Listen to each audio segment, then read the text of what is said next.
transcription thing that I mentioned before, alright, DNA becomes RNAs, then it comes through the membrane of the nucleus of your cell, where it gets translated into a protein, using those little codon things, which I'm going to describe in a moment.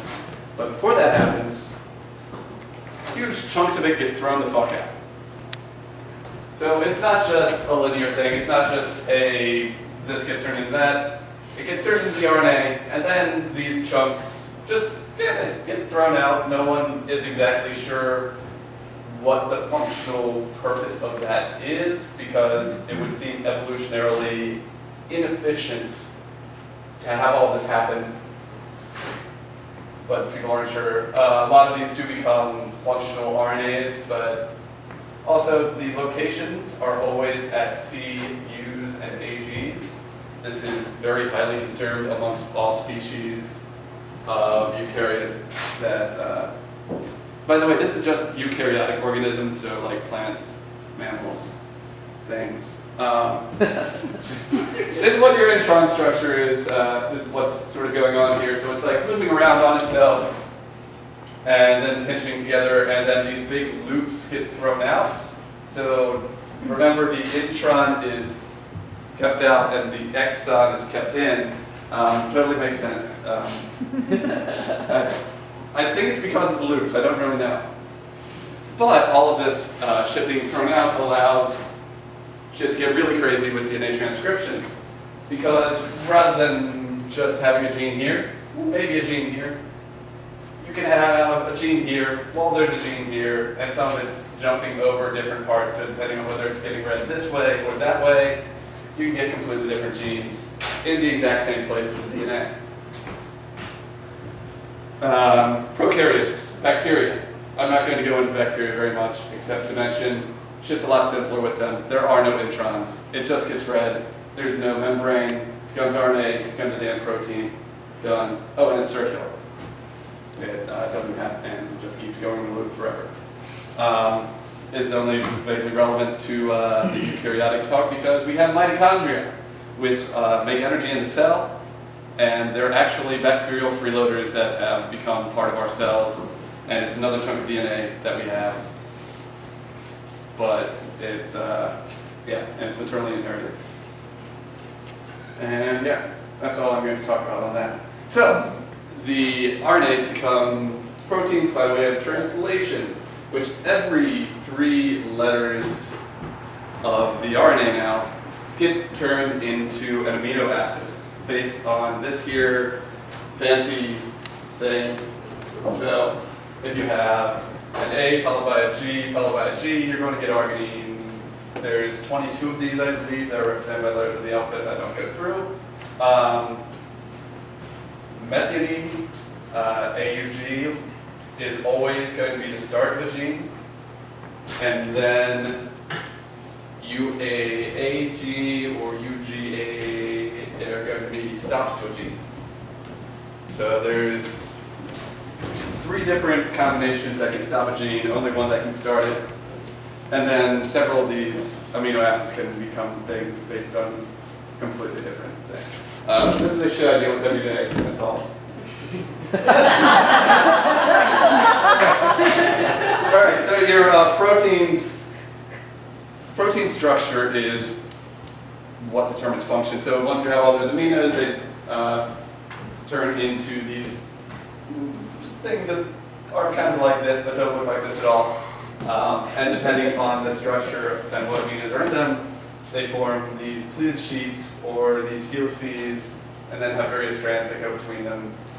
But basically, the general understanding is proteins that form similar structures are going to have similar function.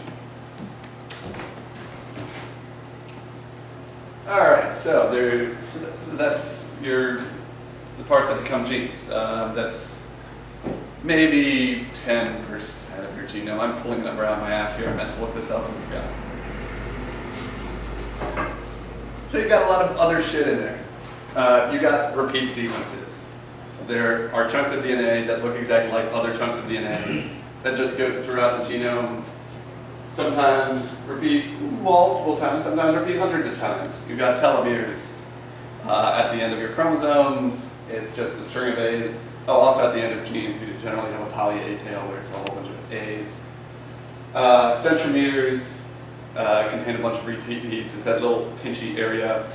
And then you've got non-coding RNA, which I sort of went through before as far as the RNAs that don't become proteins.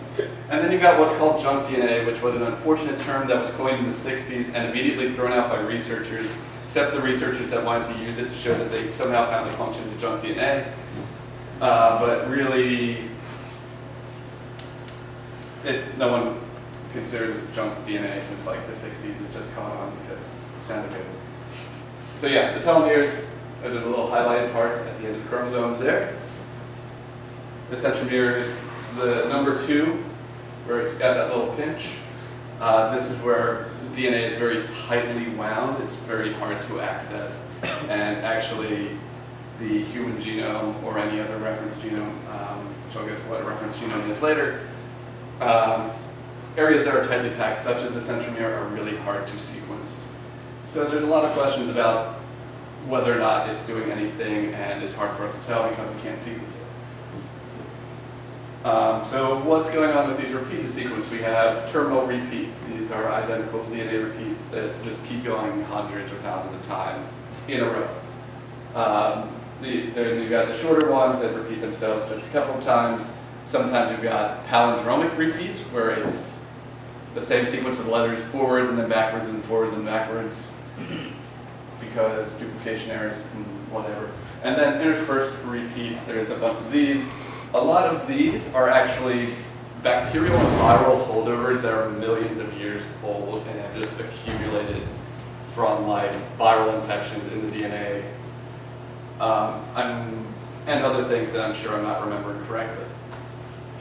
All right, so this chart, now that I haven't cropped out the parts that make it relevant and true. So this actually is relevant to how much of your DNA is non-coding. So all that other stuff that doesn't become proteins. So prokaryotes, it's pretty much all becoming protein. Whereas humans, we've got tons of this shit where we're still trying to figure out what the fuck any of it does, and found out a lot of it, but yeah.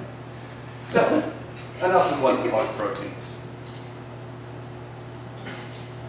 So, DNA between generations can vary. That's how we're different. About 0.1 to 0.5% of variance occurs between any two individuals. A lot of that is going to be in the area that doesn't make proteins, because when you get a mutation in a protein region, you're possibly going to get a not fetus, or depending on what region that is, you might just get someone with a terminal condition, or someone who's just not likely to breed for various reasons. And then so that's just the mutation rate that you're going to get by way of babies. However, there are about 10 to 30 million existing mutations that occur in at least 1% of the population so far, based on what's been found through current sequencing technologies. So, between any two people, part of that's going to be the 0.1 to 0.5%, but a lot of these are going to repeat. You're going to have the same mutations between two people. This again is your basic population genetics things that are going to go on. So there's various types of variation that you can get. The single nucleotide polymorphism is the simplest and most frequent. That means one letter gets changed to another letter. Indels, insertions, deletions, usually very short, a couple of characters long, but these can lead to various issues such as frame shifts, which I'll talk about later. Then you can get inversions, where a chunk of DNA just, rather than getting copied, gets copied backwards. Duplications, the same chunk of DNA gets copied multiple times. Copy number variations, whole chunks of chromosome get deleted or duplicated. These can happen both through inheritance but it can happen developmentally through your life. It can just, as your DNA is getting copied, shit's getting fucked up through life. There are some researchers that are trying to get a handle on how much variation occurs through life, but sequencing technology hasn't been around long enough to get a good long time frame for that. Variable number tandem repeats, which are just like 3 or 5 characters that just keep repeating themselves. And then you've got epigenetic changes, which I'm going to go through further. Then you've got transpositions, like a chunk from one chromosome gets shoved into another chromosome. And horizontal gene transfer, which is the same thing, except you're getting a chunk from like a piece of bacteria or a virus that now is part of your DNA. Congratulations. Okay, what can these do? All these variations can have various effects. You've got synonymous variations. They don't change anything, and they very rarely have any effect. But basically, that thing I showed you before, where every 3 nucleotides becomes a different amino acid, these are ones where it doesn't change what amino that gets converted to. Missense is when it does. Oftentimes, this won't cause any major change, but if it changes the structure of the protein, then it might have a deleterious effect. Nonsense is where something becomes a stop all of a sudden, so that gene just stops being transcribed. It gets cut short, and usually that will make the gene just not work. Stop loss is the reverse of that, whereas a gene would be stopped at a certain point, the mutation causes it to just keep getting read until it finds another thing that means stop. That's a little less deleterious than this because you still get the same structure, but then you get a bunch of other junk that can still fuck it up. And frame shift is what I was talking about with insertions and deletions, where because you've got this, every series of 3 becomes a different amino acid. If you get an insertion of one nucleotide in the middle of that, all of a sudden everything else down the line is read as a completely different thing. Of all the mutations that you're getting, only about 3 to 5 of them cause any actual effect.